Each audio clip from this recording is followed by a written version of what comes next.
매달 구독자분들 선착순 300명 프리미엄 컨설팅으로 도와드립니다. 첫째, 지금까지 쌓은 누적 데이트로 300분 모두 총 월 350만원 보장합니다. 둘째, 급하신 분들 우선순위로 1:1 상담 및 프로젝트 진행해 드립니다. 셋째, 말로만이 아닌 경제적인 부분 실질적으로 제가 책임져 드립니다. 엔트리 1타임 이유가 있는 겁니다.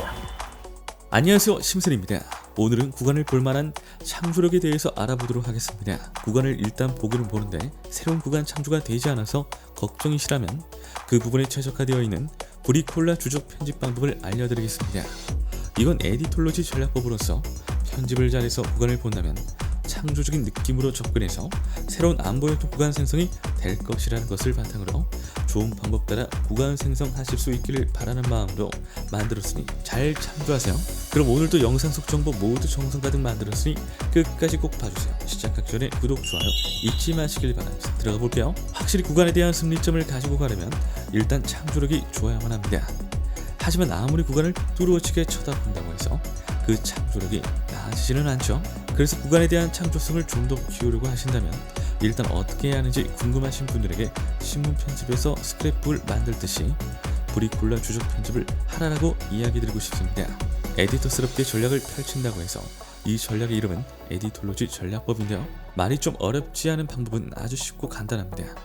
우리 어릴 적에 중요한 기사가 나오거나 책에서 중요한 구절이 나오면 그 부분을 편집해서 따로 스크랩북을 만들거나 한 적이 있죠. 그럴 때는 중요한 부분에 대해서만 밑줄을 긋고 그 부분에 대한 공부를 특별하게 해나가듯이 이번 전략의 방법 또한 똑같이 편집자 시선으로 구간에 대한 접근을 해야 한다고 볼 수 있겠습니다. 그래서 만일 내가 구간에 대한 창조적인 부분을 좀 적용을 시켜가겠다 한다면 제일 먼저 특별한 특징에 대한 부분을 스크랩북을 하듯이 잘라보시면 되겠습니다. 예를 들어서 10장줄의 구간을 100회차 내에서 보실 적에는 딱 그 구간에 대한 부분만 따로 캡처나 혹은 사진을 뽑아서 기록을 해두는 겁니다.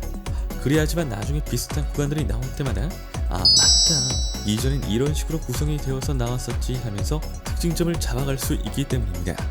구간은 일단 100회차 내에서 보고 그 안에서 무언가 특별한 부분이 보인다면 바로 그 부분만 스크랩을 해서 가는 겁니다. 그래서 노트에 스크랩북을 하듯이 구간을 그리거나 하다못해 프린트라도 해서 넣어두거나 아니면 컴퓨터로 진행하실 거라면 구간에 대한 스크린샷을 하시고서 폴더를 만들어서 비슷한 구간을 넣어두시고 큰 데이터베이스로 사용하시는 것이 좋겠습니다. 그래서 일단은 데이터베이스부터 쌓아 올리겠다 하신다면 캡처하시고 폴더 생성하신 뒤에 그 안에다가 비슷한 류의 구간을 넣어두시고 다양한 구간에 대한 특징을 바로바로 보고 알아갈 수 있게끔 정보 사용을 해보세요. 이런 식으로 편집자의 마음으로 구간을 보기 시작을 한다면 일정 구간을 보기 위해서 회차 분석을 100회차씩 할 적에 특징적인 부분이 보인다면 바로 정보를 활용하거나 저장할 수 있기 때문에 나중에 활용도가 커진다 할 수 있겠습니다. 활용도를 키우고 더 나은 정보로서 저축을 하려면 일단 회차 분석 내에서도 특징대로 나눠가는 것이 좋을 것이므로 잘 알아보시고 방향을 잡아갈 수 있도록 구간 클립을 나누시고 스크랩북 하는 방법 잊지 마시고 사용해보세요. 저 심슨도 처음에는 적용해서 스크랩북을 만들듯이 구간대로 정리하는 게 생소하기도 하고 손도 많이 가서 귀찮기도 하고 그랬었는데요. 확실히 제대로 된 정리를 하고 나서 들어가게 되니 훨씬 더 나은 방향으로 가기 쉬워지더라고요. 그리고 이전에 분명히 비슷한 구간에 대해서 본 적이 있었던 것 같은데 어디서 언제 어떻게 구간이었는지도 기억이 안 나고 헷갈릴 적에 정보를 모아둔 데이터베이스가 확실히 있다 보니까 비슷한 구간 찾기도 훨씬 더 빠르고 정확하게 하게 될 수 있어서 좋더라고요. 그래서 더 많은 활용과 적용을 하기 위해서는 제일 필요한 건 바로 이 스크랩북 방법이라는 것을 잊지 마시고 직접적으로 적용해서 도움받아 가세요. 항상 말씀드리는 부분이죠. 아는 것과 모르는 것, 직접 해보는 것, 해보지 않는 것의 차이는 매우 뚜렷합니다. 매번 강조하는 데는 이유가 있는 거겠죠? 그러니 이 영상을 보고 계신 여러분들은 저를 믿고 한번 실천해 주세요. 저는 그 믿음을 결과로서 보답하겠습니다. 영상 끝까지 시청해주신 시청자 여러분들 진심으로 감사드립니다. 구독과 좋아요, 알림 설정 한 번씩만 부탁드립니다. 이상 심슨이었습니다.